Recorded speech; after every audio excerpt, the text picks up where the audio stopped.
Ladies and gentlemen, coming to you live from an apartment in Hollywood where even Mondays, so shoot, I messed it up. She tries. This is why I need a script. Talk to the producer. It's the Josh Macuga Show. See, that wasn't bad. You crushed that. Ladies and gentlemen, thank you guys all. That was my lovely wife. She gets really stressed out about these intros. And apparently I'm not allowed to watch her work out while she's doing at-home workouts. Hope everybody's doing okay on this Monday in a quarantine.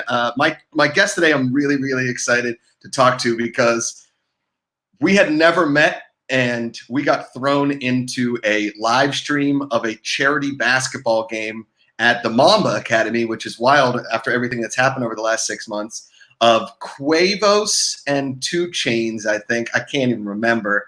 And we became kind of best buds because it was like trial by fire. Ladies and gentlemen, it's Jeff Cannata. Oh man, what a night that was. It was so much fun. It was wild and weird and hilarious, and it was so awesome finally meeting you in person. And yeah, man, it's like now I was like, oh man, I want to hang out with that guy. And then of course now humans can't hang out with each other except like this. Exactly. So, yeah. Exactly. And we've been talking about doing some stuff together since that night. I mean, you got to give it up to Patrick Dees for bringing in together like a dream team of people. Because let's be honest, you're supposed to be able to watch a basketball game if you're commentating on it. We saw 0 basketball. That's right.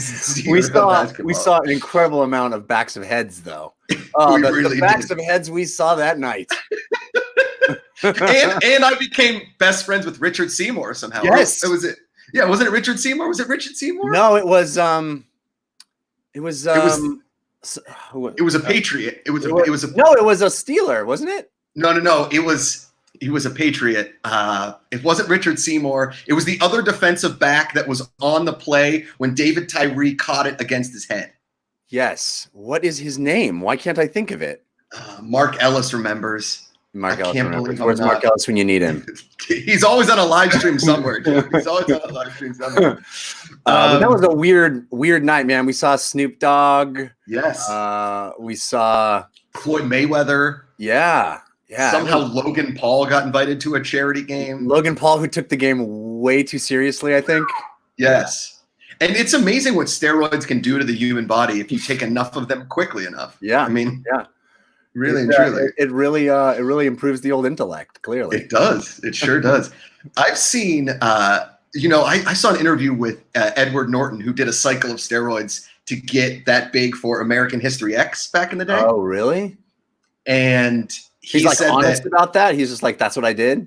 Oh, yeah. Yeah. Huh. Because there was no way he said his body could have gotten that big in that amount of time, like for that role. And he said he did it for like 6 weeks. And then he said, because he did them so fast that he was a different person for a little while. Like he did have rage issues, which is crazy. But that's a totally different thing. Worked for that role, I guess. But not all roles. Not all roles. Yeah.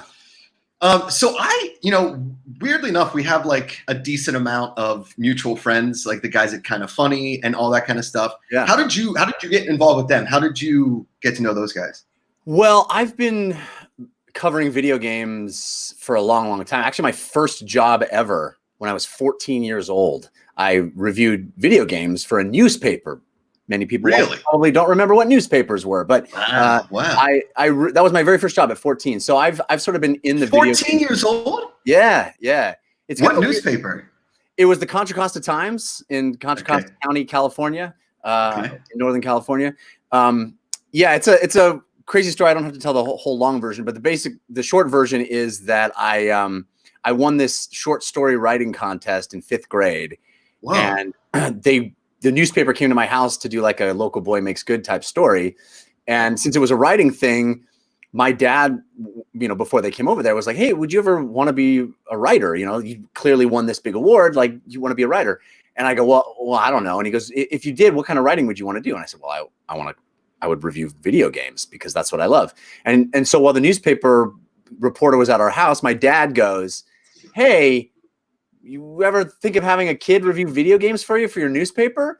And they were like, I don't know, write up a sample and see what happens. And I wrote up a sample and got hired. And for the next 3 years of my life, I had a column in the newspaper every Saturday which basically at that age, at that time, which is a lot different than now. At that time, it was basically an advertisement to beat the shit out of me at school. It's like, hey, look at the dork, So, but it was great.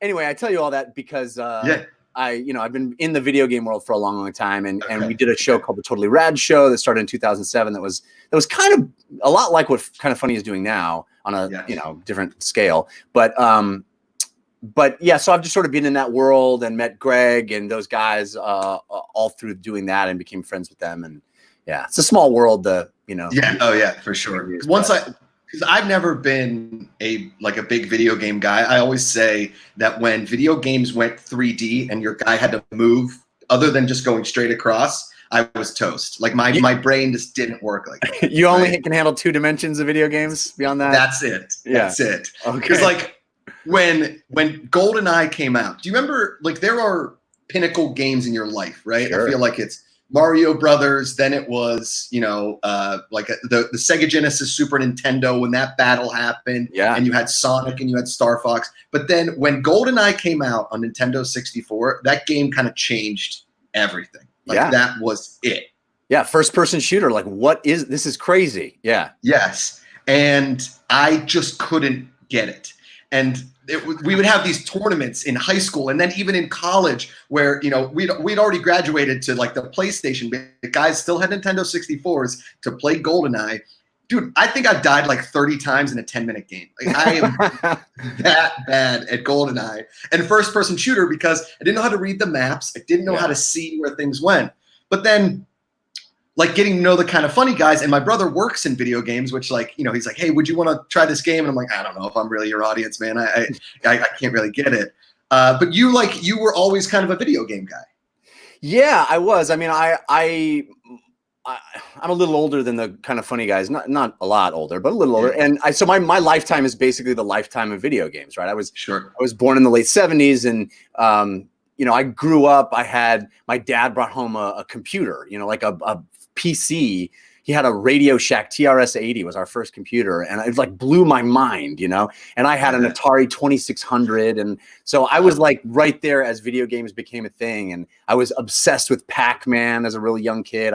I went as Pac-Man to Halloween one year. I was obsessed with Pac-Man. And so video games have been in my blood since I was a kid.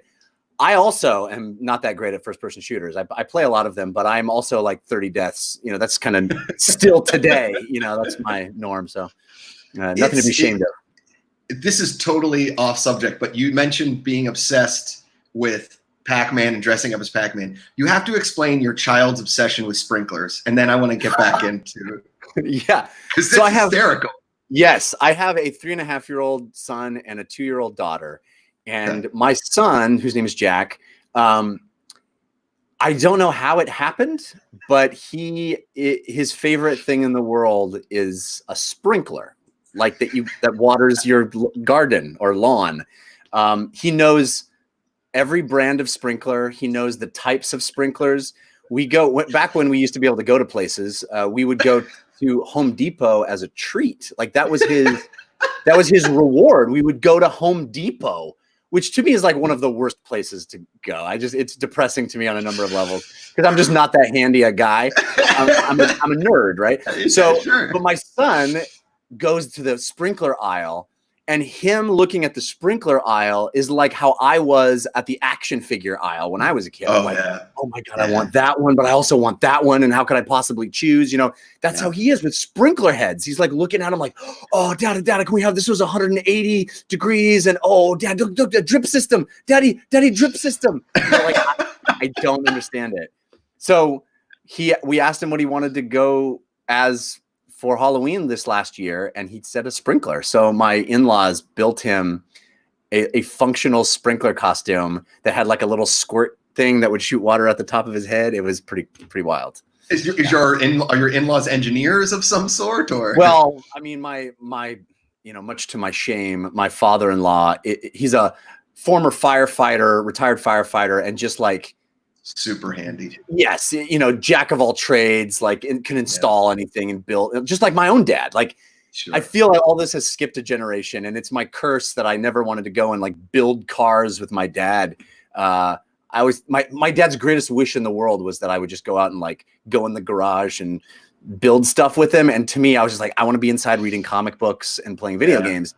And I feel like my karmic curse is that my son is going to be like that. He's gonna be like, Dad, you know, help me build the sprinkler system. And I'm gonna be like, do I Google that? You know, you get like a YouTube how-to video on how to build a homemade sprinkler. Yeah. My son's gonna be like done with it. I'll be like, oh, I'm pathetic when it comes to that stuff. Our boy Patrick Dees is in the chat and says, legit sprinkler expert. Sprinkler expert. Yeah, Patrick has met my son. We both have sons named Jack. And we had some work done, some landscaping work done in our backyard this last year. And the landscaping guy came to my house, and my son started chatting him up about sprinklers. And he literally like turned to me and goes, your son knows more about sprinklers than some of the dudes I employ. Like literally some of the guys on his payroll. No, it's weird. I don't understand it, but it's my son.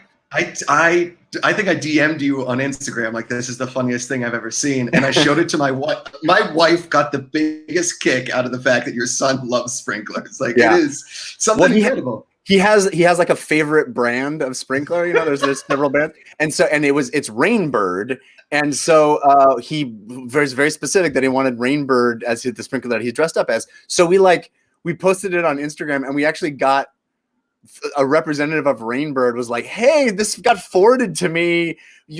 This is awesome. Would you be interested in like some free product? And I was like, yes, my son would love it. Please.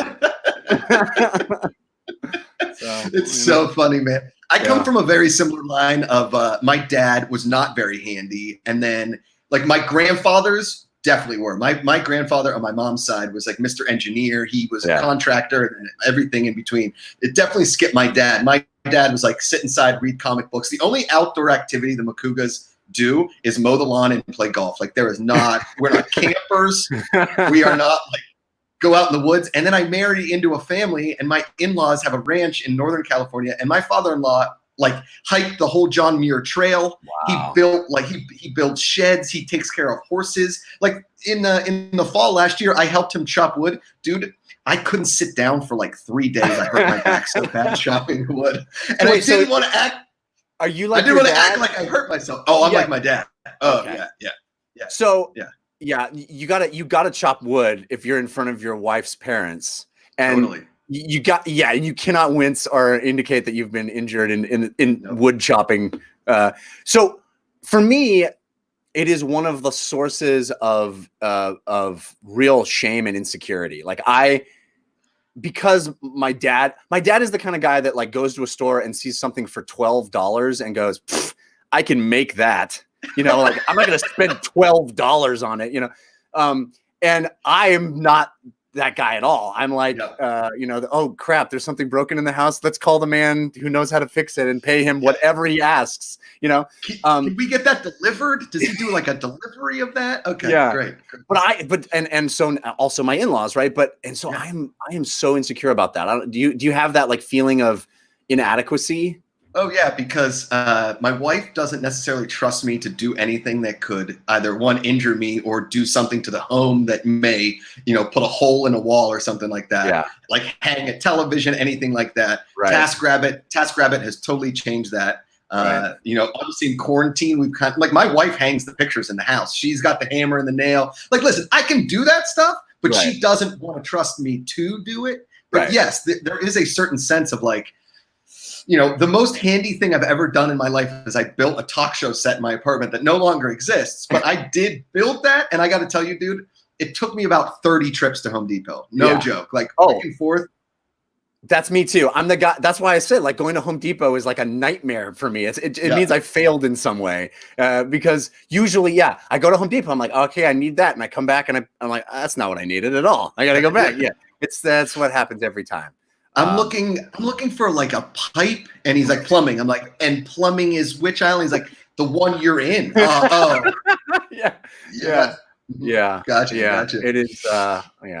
It's a source of a constant shame for me. We just had in quarantine.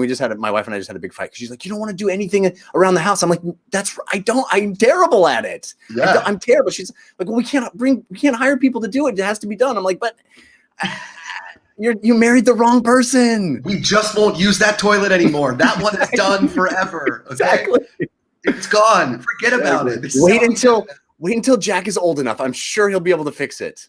The best was like growing up, my mom would be like, I think we should really chop down that tree in the backyard. It's kind of becoming an eyesore. And my dad's like, I will definitely get on that. Like 2 months later, it fell over like onto the deck. And she's like, I told you. And I'm like, man, just wait it out. That's my philosophy. So you're a 14-year-old video game writer, which has got to be on your resume going forward. Then did you keep writing like through college, or then how did you transition into doing all the other? I went to college at UC Santa Barbara, and Nice. I entered college as a computer science major. And then I, of course, had the brilliant idea that I wanted to be an actor and changed majors to theater because I thought, why make money in life? So yeah, I almost spit water all over my computer, man. You've got to be careful with that. Yeah, I was a computer science major in the late 90s. Yes. Just primed in perfect place, perfect time, perfect major to make money. Yes. And then I went, I'm going to go major in theater. So I changed my major to theater and got the acting bug and moved to LA after that and did some acting and did a lot of theater and worked a lot in front of the camera. And then, but I was, still very interested in video games, still in the industry a lot, as somebody who's interested in it. And then met Alex Albrecht and Dan Trachtenberg. And then the three of us started the Totally Rad Show in 2006, 2007. And that was one of the early video podcasts. Sure. And that we talked about movies and video games and comic books and pop culture and stuff. And then that really took off and became a big thing. And from there, that's like, your 2007 that's pre-YouTube. So the fact that you were even doing that before YouTube is a huge deal. Yeah, it's hard to even remember a world before YouTube, but yeah, we were on a network called Revision 3, which kind of grew out of the ashes of Tech TV, and it had a lot of the Tech TV people. Kevin Rose and Alex Albrecht were doing Dignation back then, and so yeah, we were one of the first video podcasts. We did a show on green screen, and we had to figure out how to do green screen. Nobody was doing that. No one knew how to do it. There wasn't plugins to do it. We literally had to figure out how to accomplish that and do virtual backgrounds. Nobody was doing it. It's hard to imagine all that stuff because it's all so simple and just ubiquitous now.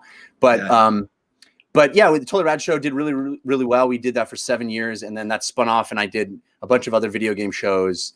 And I'm still doing a video game podcast today and a movie podcast, and I do a Dungeons and Dragons show now and a comedy show too. So did you do a lot of stand-up, or were you? I never did stand-up. I did a lot of improv, a lot of comedy improv. I did that for a lot of years with various groups, and we did a lot of live performances around LA. But I never did stand-up. I always fantasized about it, but I ultimately sort of chickened out about, I liked the strength in numbers of improv, Yeah. So when the Totally Rad Show was like at its height, were you guys doing live shows? Was it like a daily thing? You guys were kind of. Yeah, it was a big deal. I mean, we won a Webby. We did live Comic-Con panels that were like these packed, like, hundreds of people, lines around the block. We did live shows at South by Southwest. We did awesome. We did a show. We took the show to London. We did a live show in London. What else did we do? Yeah, it was real big for a while, and I'm really proud of that show. And we did, I think we kind of were doing what a lot of people are doing now before it was easy to do. Not to say that it's easy. Obviously it's still challenging to do a good show, but we had to sort of build all the infrastructure to how to do that stuff. And now it's like, oh, there's YouTube and there's Patreon. Like if Patreon had existed when we were doing the show, we'd still be doing the show because we would have a way to make money. Right. Yeah. So, that's all. This Seth Goddard says, I miss TRS so much. So why did you guys stop doing Totally Rad? Well, ultimately, Revision 3 sort of went away and it became a thing that it wasn't anymore. But we started out doing the show as an hour-long weekly thing that had multiple segments, and then we transitioned to a daily show that was shorter for a while because there was a period in like the mid 2000s when everybody was saying like you can't do long form on the internet. Everything has to be 5 minutes, you know? Mm-hmm. So we had to, we changed the show. And ultimately, we did that for several years and I'm still proud of the show we made, but ultimately sort of ran its course. And so we saw the writing on the wall that the network was kind of going away and things were changing. And we all kind of wanted to do things in our careers as well. Dan Trachtenberg, who hosts the show, went on to be a really successful film director. He directed 10 Cloverfield Lane and a bunch of Black Mirror episodes and stuff like that, and still doing great now. And Alex Albrecht went on to do all kinds of awesome stuff himself, and now runs the original programming at Caffeine. So we all had other ambitions as well. So it's just one of those things where it was time. So Henry Smith said Dan had to go make his fancy movies. Well said. What is I want to get into Dungeon Run because the Dungeons and Dragons world has never been in my world. I've always wanted somebody to invite me to play it just once. I've never played it. My buddy from Pittsburgh is like the Mr. Celebrity in the Dungeons and Dragons world. And he has like these Dungeons and Dragons nights and he did this death saves thing. But I was never some of the kids in my neighborhood played, but nobody ever invited me to play it. And everybody seems to want to do it. That's how I was growing up. Honestly, I didn't play Dungeons and Dragons until my 30th birthday. Honestly, I always wanted to, and I was such a nerd that I literally didn't have enough friends to do Dungeons and Dragons. I would look at the books and read them and like fantasize about playing, but I never was able to actually play the game until I was a full adult. And we actually played with a bunch of people that had never played before. That was really it was a bunch of adults that had all had that same experience of like, I've always wanted to do this, but never got a chance to. Yeah. And then I fell madly in love with it and had a great time. And then I tried, being a dungeon master and really loved that process too. So it's never too late, man. I would love to play with you. And I'm sure, I'm sure you would have a great time. It's basically just structured improv. It's improv with rules, it's improv with fighting. It's great. Well, it's somebody who obviously loved Stranger Things, and I love that those kids are playing Dungeons and Dragons, and that had like a cool tie-in. And somebody that loved Lord of the Rings. I was always. Do you remember the arcade game? I think it was called Golden Axe or Battle Axe. It was like a Golden Axe, right? I love Golden Axe. Yeah. Oh man. I mean, 2D. I know how you like it. See. I loved Golden Axe. I played that like incessantly there was this ski slope outside of Pittsburgh called Hidden Valley, and they had a Golden Axe machine, and I would save up quarters all week long knowing that I was going to go skiing like on ski bus in like the 5th, 6th, 7th grade. And when I'd take a break from skiing and play Golden Axe for a solid hour and a half and pump every single quarter in that machine. So I always thought Golden Axe was like, when somebody talked about Dungeons and Dragons, I was like, so it's kind of like playing Golden Axe with your buddies. Yeah. I mean, I think Golden Axe was trying real hard to provide a very Dungeons and Dragons experience. So yeah, for sure. It's whatever you want it to be. That's the thing about Dungeons and Dragons. It's really just a loose rule set that, thank you. Yeah, Matto Payroll, one of the best, if not the best DM online right now. That's very nice. That's very nice to hear. But yeah, I mean, that's the great thing about Dungeons and Dragons is it's a rule set to facilitate your imagination. So whatever your imagination wants to do, you're able to do. And I think that's one of the things that video game players, when they transition to D&D for the first time, have the hardest time figuring out, is because we are conditioned as video game players to go, what does the game want me to do? What do you need 10 rat pelts? I will give you 10 rat pelts. Tell me what to do and I will do it. Right. But Dungeons and Dragons is there to facilitate your imagination. So you can just do whatever you want. Just because you're able to cast a magic spell to throw a fireball doesn't mean you can't leap onto the chandelier, swing across the room, do a dive roll and pick up a beer stein and smack someone in the head with it. Right. The rules are there to facilitate anything you can imagine. And that's what makes it so, I think, so fun. What is the role of the dungeon master like? Do you love? I mean, obviously, when you put master at the end of something, I'm like, I'll sign up for that. Let's do that. Yeah. The dungeon master is the person who is both the referee, who just sort of makes sure the rules are being followed and decides on how to officiate a moment, and also is the storyteller, right? So if you are playing the game and I'm dungeon mastering, and you are in that situation where you say, I want to jump on the chandelier, swing across, do a dive roll, pick up a beer stein, and smack someone in the head with it. I go, okay, roll an acrobatics check to find out if you can do that. And you will roll dice. And then based on that dice roll, I will tell you, as the dungeon master, whether it was a successful attempt or not. So the randomness of the dice facilitates the storytelling. So if you roll a 2 on your acrobatics check, I know that didn't happen. So and then I will tell you, hey, you leapt up, you tried to grab the chandelier, but you missed and you landed on your chin and knocked a tooth out or whatever it is. So I'm telling the story of what you're doing and also playing all the characters that you meet, playing all the bad guys that you fight. It's a big job, but it's very, very fun if you're creative and you're excited about telling stories to your friends. Is it kind of like so I always say that the 2 things in life that I never want to teach somebody how to do is I never want to teach somebody how to golf, and I never want to teach somebody how to ski. Like, I think those are 2 very, like, save those for the experts. Like if I came into your dungeon situation, would teaching me how to play Dungeons and Dragons with a bunch of people that have already played, would that be very frustrating to a lot of people? No. I think it's very easy. It's a very simple game. It really is. It is.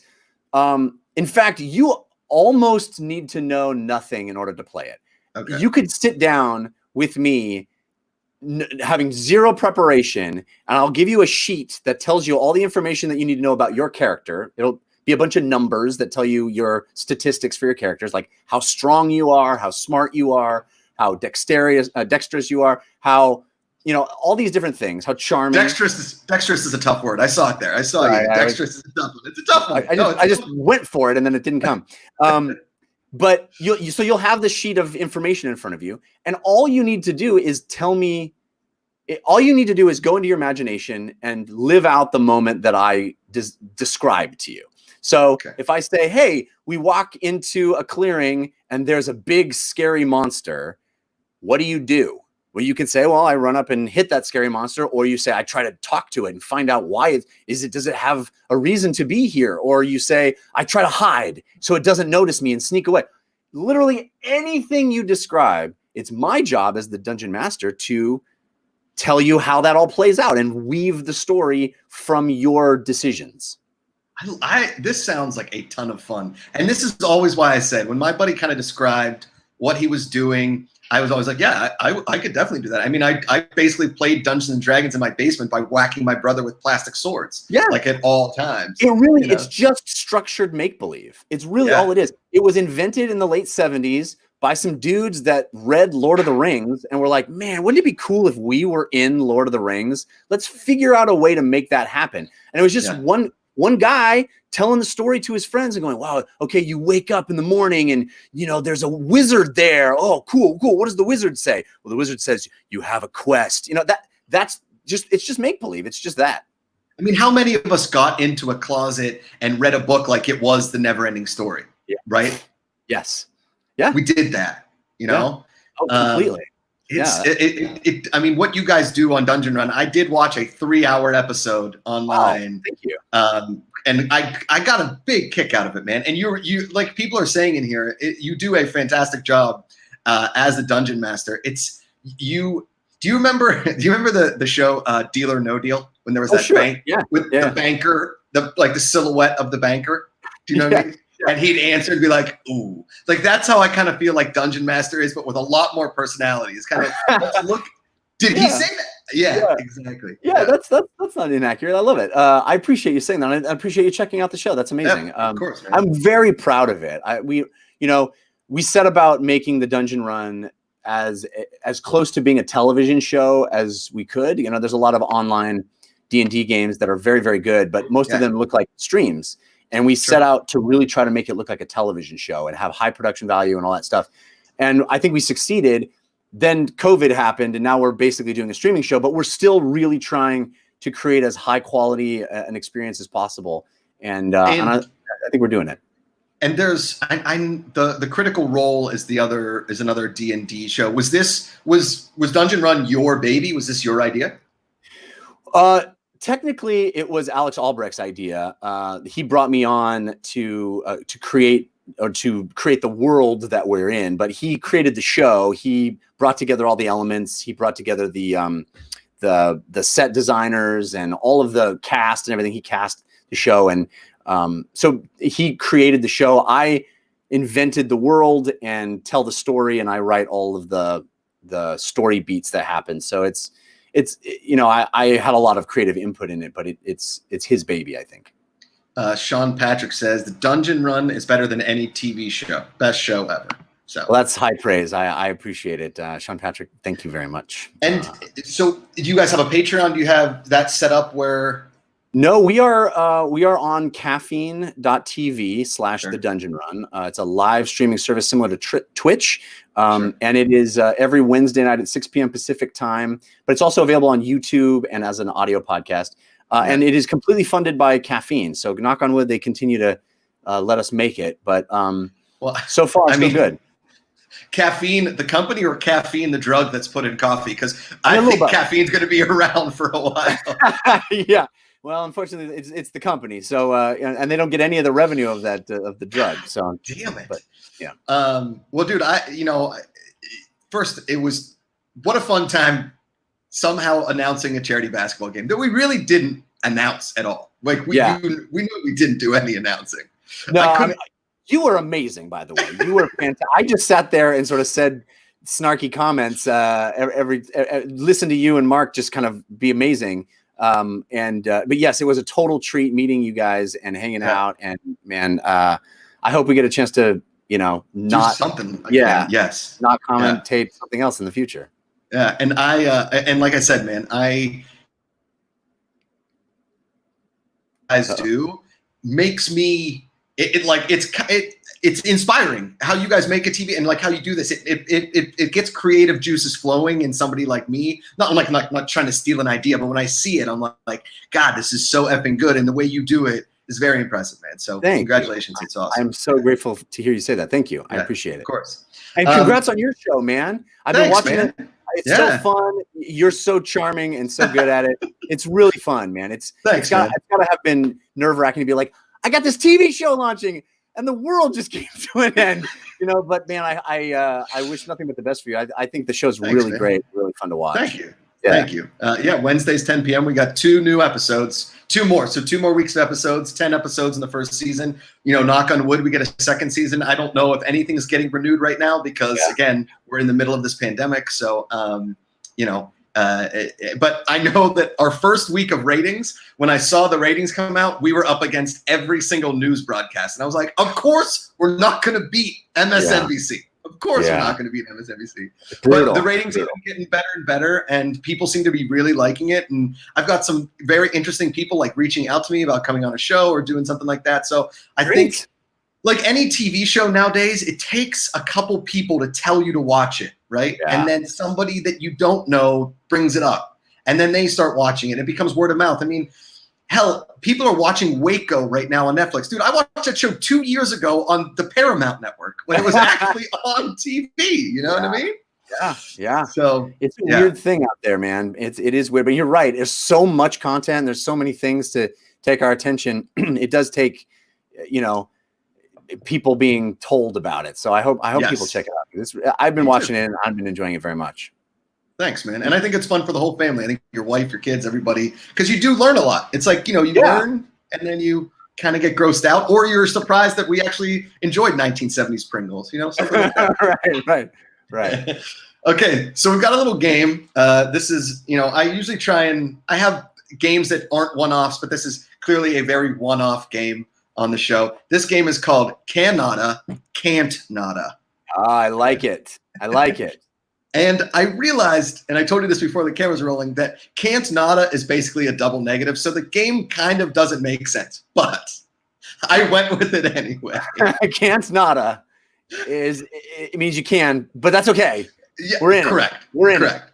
So I'm going to give you a hypothetical situation, and if you can not do it, thumbs up. If you can't, it's a pure thumbs down. Gotcha. And I think I know the answer to one of these already, but we'll get to that. All right. Okay. One, cannata, can't nata, eat an entire bag of movie candy. Like, the movie candy bag size. Peanuts, Sour Patch Kids, whatever. Not only can nada, frequently nada. Oh yeah, I'm all about. I will go back when we went to movies. I will go to the movies and order the movie theater like $7 bag of Reese's Pieces, and it will be gone by the time that movie's over. Yeah, I'm not proud of it. I'm not proud of it.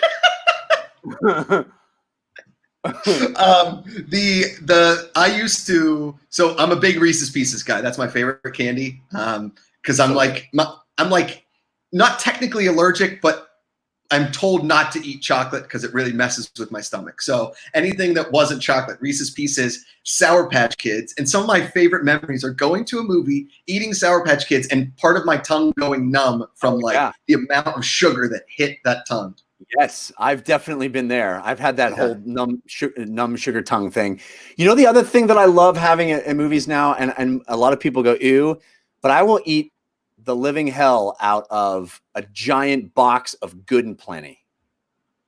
Really? That's my wife. Love Good and Plenty. Okay. Man. Yeah, it's an underrated candy, but it's like ever present. You never don't see a Good and Plenty. There must be people buying it, right? There must be. I'm not the only one buying it. Listen, my dad, John Macuga, has been a Good and Plenty fan for his entire life, and that's his movie candy. So I think the way that Good and Plenty gets a bad rap is that if it's old and hard and brittle, it's terrible. But if you get like a fresh, and there's no way to know, you just have to take your chances. But if you get a fresh box of Good and Plenty that's soft, so good. As somebody who's hosting a show on history, eating history, Wednesdays 10 p.m., I can tell you that how a Good and Plenty is fresh is I can't tell you. I have no idea. It's totally a crapshoot, man. It's totally a crapshoot. I've purchased boxes of Good and Plenty and been like, oh, this is a bad box, and still finished that box. But it's never a happy moment. Yes, I'm with you. All right, can't nada, run down a purse snatcher. Let's just say your wife and you are out in like New York City or San Francisco or something. Somebody grabs your wife's purse. Do you have the speed to take them down? I'm saying I'm not saying like Bo Jackson's out there. Right. I'm saying normal speed. Do you have the endurance and the speed to take this guy down?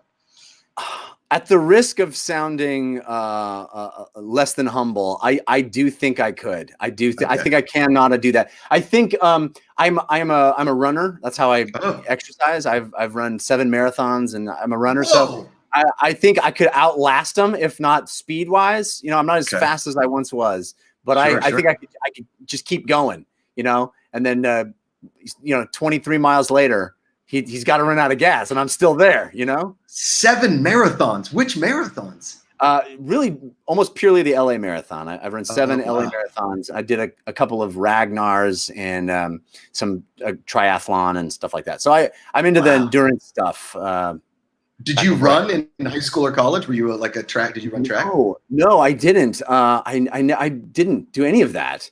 I got into it very late in life, but I really fell in love with running and endurance sports. And then my kids arrived, and I haven't really done a real race since. But hopefully someday I'll do another one. I have to tell you a story. When this wraps, don't go off. I have a story to tell you about distance running that I don't want to say in public because I'm writing a script about it. It's an unbelievable true story.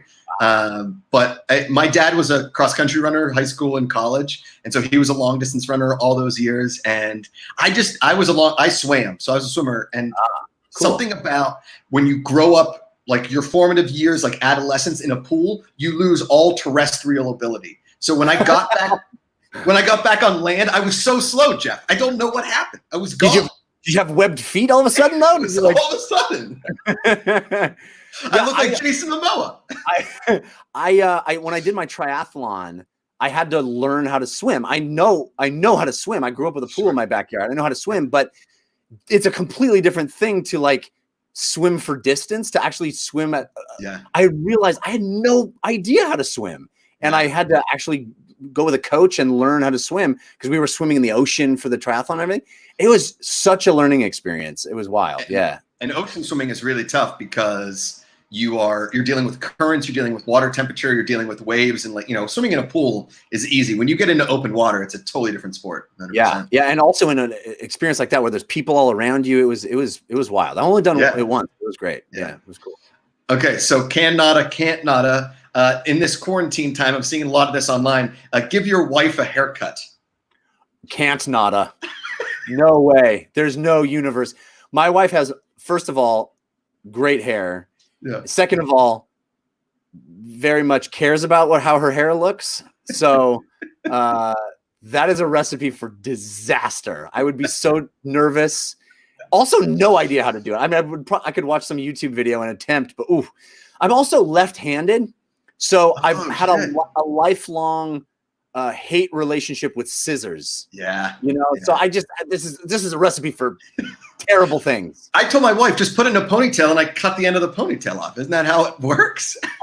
I think that's what they spend hundreds of dollars at the salon to do. I think they just, every time, that's what they do. It's like Coming to America. Just cut the royal prince's ponytail off and call it a day.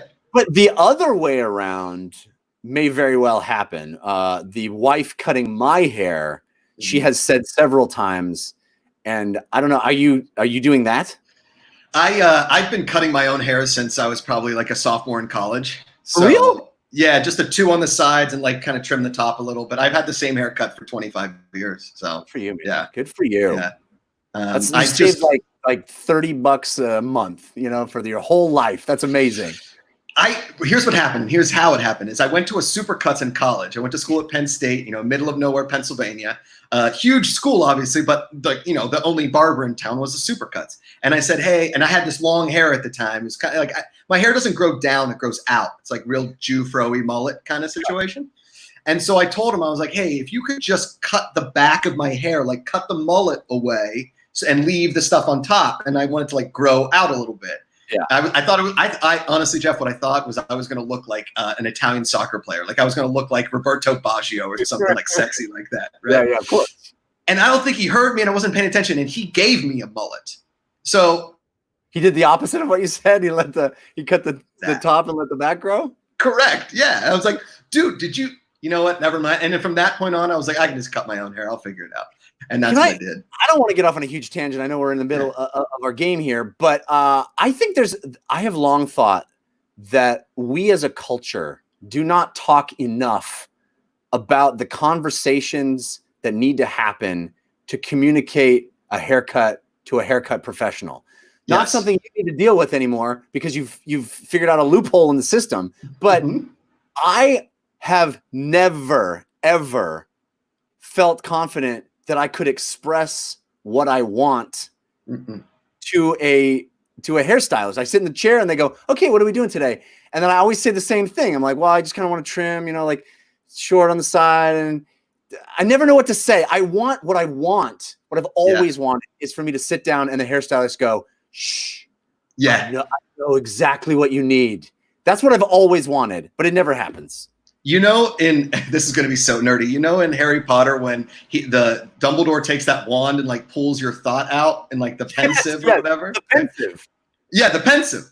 I want like a hair care professional just do that with me, and I'm like, this is my thought, and put it on my head, and then that's that. I've had people suggest, bring a picture of what you want, which I've done a few times, but it never looks like the picture. They never do the picture. So I don't know what the magic words are that I need to say.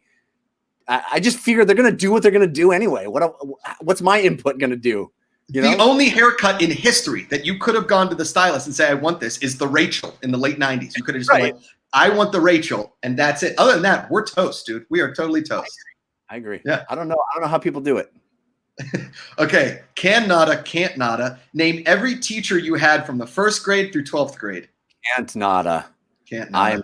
I'm bad with names anyway, but also I know there's no way. Okay. I tried to do it. before, like as I'm asking you this question, and I think I like calculated I was about 80%, which I thought was pretty decent. Yeah, I was flawless. I was talking to my brother on the phone about it because I thought this was a good question, so I called him and I said I got all the way to ninth grade, and then I started going a little blank on certain things. For sure. I am impressed because I couldn't. You could probably show me a picture of some of the teachers I've had that I had for an entire year, and I'd be like, "Who's that? I don't know." Mrs. Yeah, that's not gonna work. Okay, Cannata still beat the first Super Mario Brothers. Oh, Cannata, yeah, for sure. In fact, I'm playing some of those old games with my son now because he's just getting to the point, especially with quarantine now, where it's like, what are we gonna do? He's just getting to the point where he's, I'm kind of introducing video games to him a little bit. And I started with, I have the Super Nintendo Mini that they put out a few years ago. So we started with Super Mario World, which is a pretty early one. Sure. It's not, the first Super Mario Brothers, but I mean, those old skills came back, and I was like, yeah, I got this. You could feel it. Yeah. Give me the controller. Give me the controller. You're just hoping he dies. Like, all right, you're enough. That's enough. Dad's turn. And you're good. You want Daddy to help? You want Daddy to help? No? All right. Well, I'm here if you need me. I will say there's something magical. Like my little nephew is 7, and when he finally got the hang of video games, it was so much fun to play with him because he can now wax me in Madden football. Again, a 3D football game that I can't really understand, but it's so fun to watch him play video games. Like kids playing video games is really magical. It's really cool. Yeah. I'm excited for that. Can't nada use an actual map, not like a GPS on your phone, a map. Oh, I would say barely nada. I mean, I'm leaning more toward the can't nada, especially now that I haven't done it for a long time. But when I first moved to Los Angeles, there was we was pre-GPS, it was pre-smartphones, and I had something called a Thomas guide. Yeah. You remember the Thomas guide? Yeah. Oh man, that was a nightmare. I have a bad sense of direction anyway. And there were many times where I would just like pull over to the side of the road and with the Thomas guide of like, okay, B478 is to L572. It was rough. And my dad, who's good at everything, would like always, get out those folded maps and show me the way. Like, it's so super easy, son. Just check this out. Fold the map with the ink pen on the map. No care, just like, this is the route. And I would be like, okay, Dad. And I would get in the car and be like, that's no help at all. Did your family ever go on like a family road trip where you used a AAA triptych? Did you ever have one of those? Oh, no. Was that an app? Yeah, no. So it was, you went to the AAA and you told them where you were going. And then they basically built you a map and they highlighted your route. And so like you get to place and like you'd flip a page. My grandpa did it every summer when we went to the same place in New Jersey every summer. But he had to get a triptych. You had to get a triptych. Oh, that's amazing. Yeah. I think I was like the last, when I moved to LA in 2008, like the iPhone had just come out. So like I was the first kind of people that didn't get a Thomas guide, but I hear the stories of the Thomas guide and I've seen a couple of them for sure. Dude, the purchasing of the Thomas guide for me was a symbolic moment. It meant that I was moving to Los Angeles. Like that I was like, this is what I need. This is the city I'm moving to. Yeah. And one of the great things about living in the age we are in is that I can't get lost anymore. I have a magical device that makes sure I don't. Yeah, exactly. It is pretty magical. Okay, I know the answer to this one, but I'm going to ask it anyway. Can't nada change the oil in your car without anybody's help? Can't nada. Yeah, no. It's sadly one of the other. I have a Tesla Model 3, so I like don't have to change oil ever again, which I'm very happy about. But yeah I was not. Again, one of those things. My dad's like, it's so easy, and then no, not so much for me. As a kid who grew up with a father as a car dealer, my dad not only can't do his oil, I can't do the oil. There was nothing passed down. My dad worked in car dealerships for like 30 plus years. Wow. He can't fix a car. There's no way. But he can sell one. He can sell the shit out of them. Okay. Can't nada. Remember 10 people's number in your phone. Like without phone number. No, can't nada. No, I can remember my wife's phone number. Sure. That's it. I am past the days of remember. I used to be real good at that. But it's literally a skill that I just like removed from my brain. It's just not necessary. We lost it. And yeah, I mean, I can still remember my best buddies from grade school and high school, their home phone number, but I couldn't tell you their cell phone number. Oh yeah, exactly. I'm the same way. I could tell you, I just in my head, it popped into my head, my friend's phone number from high school because I would dial it all the time. I could remember some BBS phone numbers that I had to dial in with my modem. But yeah, nowadays I don't even think I look at the numbers. Like when somebody gives me their phone number, it's in my phone, and I don't even see the number. I just see a name. Yeah, it's saved contact. Boom. Yes, exactly. Right. Yeah. Can you sing? Cannata, can't nada. Sing any song correctly, word for word. No karaoke machine. Cannata. Cannata. Yeah, I am that guy. Yeah, I can. Yeah. I can sing. I love. I have a memory that works audibly. Whenever I was, doing a play or something, I would record all the lines and listen to them. So I remember song lyrics, and I have a guitar over there. I like singing. So yeah, I'm that guy. That's such a left brain thing, because that was me. I realized, which is kind of messed up, but like I realized in college, because I went to such a big university, that you didn't have to go to class. So once I found that out, I never went, right? Right. But then I took a test and I was like, holy shit, I know nothing. I try to cram notes or from steal notes from people, whatever. So then I started going back to class and I was doing much better. And that's when I realized I was an audible learner. I realized that I needed to hear it. Same thing when I listen to music, or I would, like you said, in plays early on, like in high school, whatever. Once I heard the play a bunch of times, I couldn't read the play and learn the lines. I had to run the lines to get it right. It's a total left brain kind of a thing. That's probably why you're left-handed too. That's totally my experience, is that I will learn a thing by hearing it over and over again. But I could look at the same thing for hours and not remember any of it. I mean, I feel like if it's classic rock from like 70 to 80, and then like 90s pop and rock into like mid 2000s, like 2004, 2005, I could be really good at name that tune. I think Yeah. I don't know about name that tune, because the names of things I have a hard time with, but I could sing along with that tune. Sure. Yeah.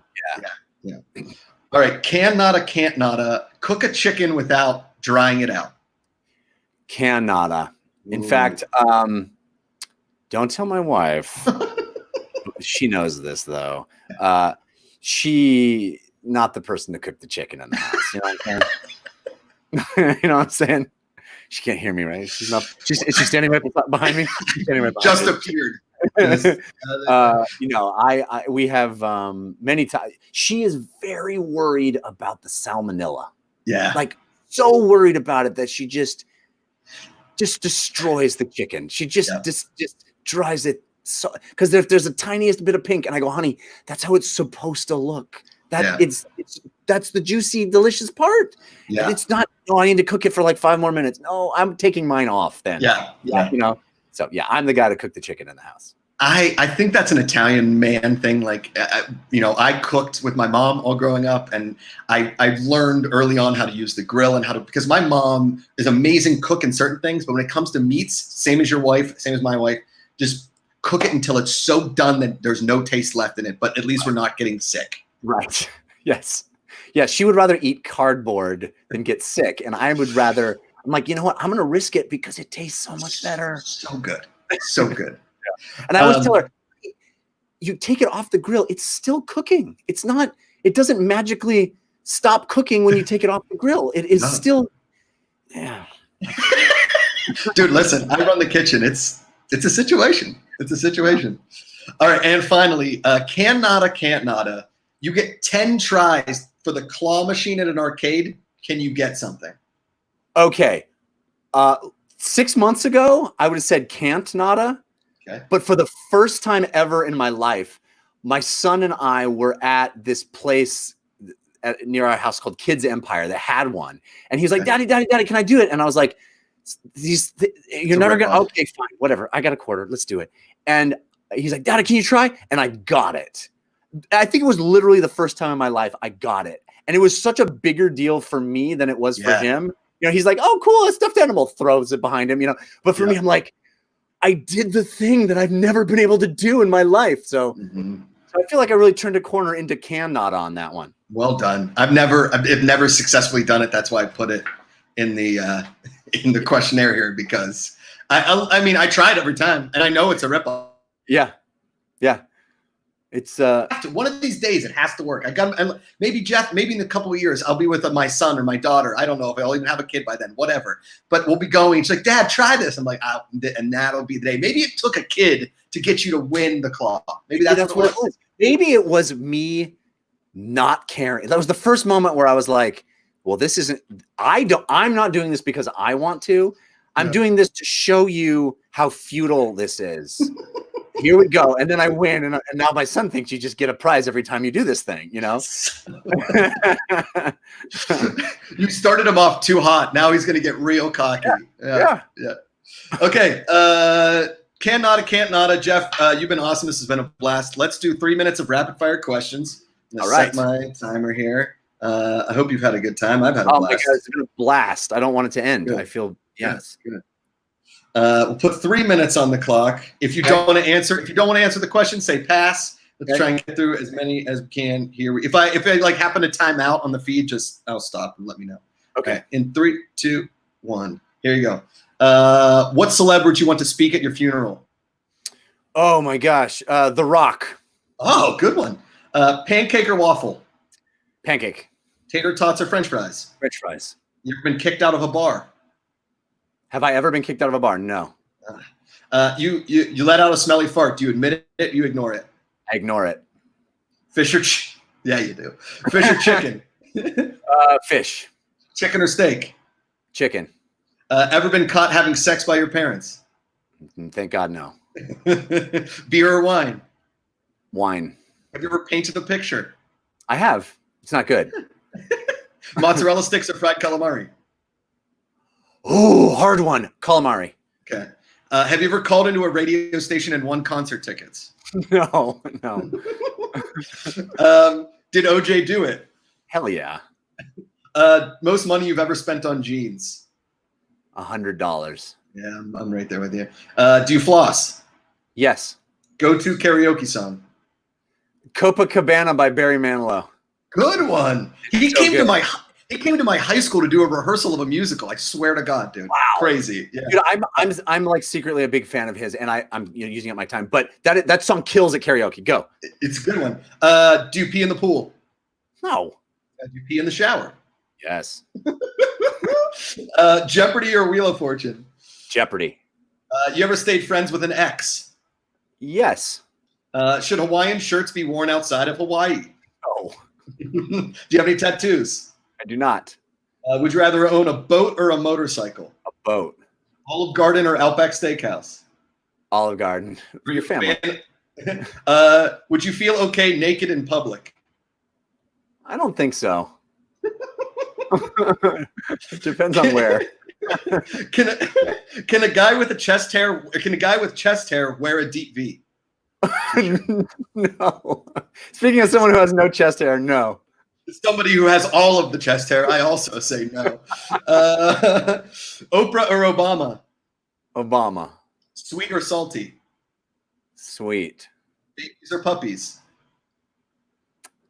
Babies. Soup or salad? Soup. Gum or breath mints? Gum. Should Denzel Washington have more Oscars?